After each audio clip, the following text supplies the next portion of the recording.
MDH biryani મસાલા, પારંપરિક બિરયાનીનો અસલી સ્વાદ. असली मसाले सच सच MDH તો પરિશ્રમ જાહેર થતાં જ વિદ્યાર્થીનીઓની આંખોમાં આંસુ જોવા મળી રહ્યા છે. તો આ તરફ સામાન્ય પ્રવાહની વાત કરી લઈએ તો ત્યાં પણ વિદ્યાર્થીનીઓ દ્વારા બાજી મારવામાં આવી છે. 95.23% વિદ્યાર્થીનીઓ ઉત્તીર્ણ થઈ છે, જ્યારે 90.78% વિદ્યાર્થીઓ ઉત્તીર્ણ થયા છે. પરિણામ જાહેર થઈ ચૂક્યું છે, ત્યારે વડોદરા શહેરના પણ વિદ્યાર્થીઓ જે રીતે ઉત્તીર્ણ થયા છે, પરિણામ ખૂબ જ સારું આવ્યું છે. તેને લઈને શાળામાં વિદ્યાર્થીઓ આવી પહોંચ્યા છે અને શિક્ષકો અને પોતાના જે ગુરુઓ છે તેમની સાથે મળી અને પોતાની જે પરિણામ છે તેની ઉજવણી કરી રહ્યા છે. ઉલ્લેખનીય છે કે જે પ્રકારે પરિણામ જાહેર થયું છે, વડોદરાનું પરિણામ 87% સામાન્ય પ્રવાહનું આવ્યું છે, ત્યારે આ પરિણામની ઉજવણી કરી રહ્યા છે. જે વિદ્યાર્થીઓ સારા માર્ક્સે પાસ થયા છે, જે વિદ્યાર્થીઓએ પોતાની જે મહેનત છે, જે મહેનત પડી છે, આ વિદ્યાર્થીઓ પોતાના જે જીતનો અને પોતાની જે ઉમંગ છે, ઉત્સાહ છે, તેનો શ્રેય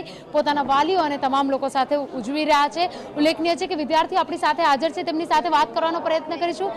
શું પરિણામ વિચાર્યું હતું, કેવું પરિણામ મળ્યું? જેટલું વિચાર્યું તો એ પ્રમાણે આવ્યું છે પરિણામ. મારા 70% આવ્યા છે. બહુ સારું પરિણામ છે અને મેં આનો શ્રેય મારા પેરેન્ટ્સને, મારા ક્લાસીસને, સ્કૂલને બધાને આપવા માંગુ છું. બિલકુલ, જે રીતે પેરેન્ટ્સને શ્રેય આપી રહ્યા છે, હજુ એક વિદ્યાર્થીની હાજર છે, તેની સાથે વાત કરી. શું એક્સપેક્ટેશન હતી, કેટલી મહેનત કરી હતી? ખૂબ જ મહેનત કરી છે. એક્સપેક્ટેશન પ્રમાણે માર્ક બી આવ્યા છે, એટલે બહુ ખુશી છે અમને. કેટલું પરિણામ આવ્યું છે? 89% આવ્યા છે અને 97.48% છે અમારા.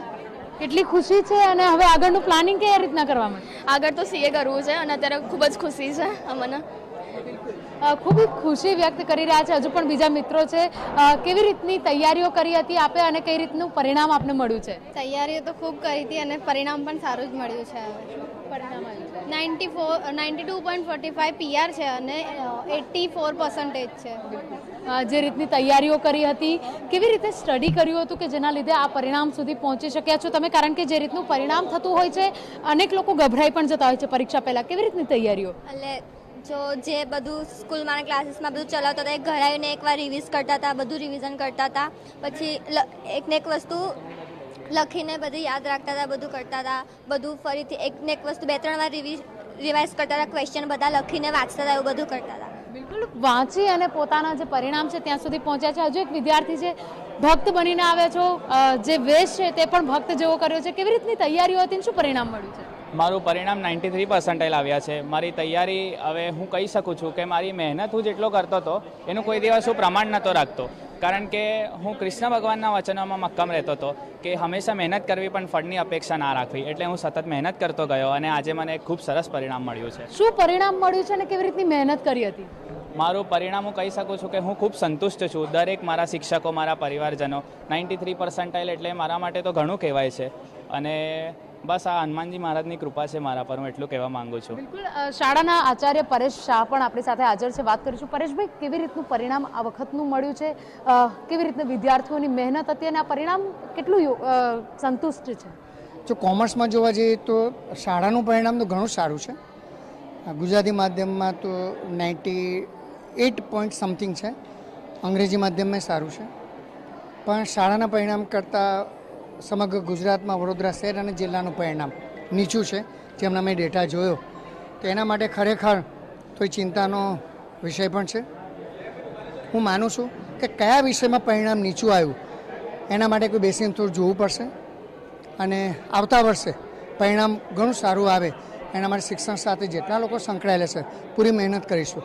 બિલકુલ, જે રીતે સામાન્ય પ્રવાહમાં વિદ્યાર્થીઓનો વધારે ફ્લો રહેતો હોય છે, ત્યારે આ પરિણામ ઓછું આવ્યું છે. શિક્ષકોએ હવે વિદ્યાર્થીઓ પાછળ મહેનત વધારવી પડશે એવું લાગી રહ્યું છે?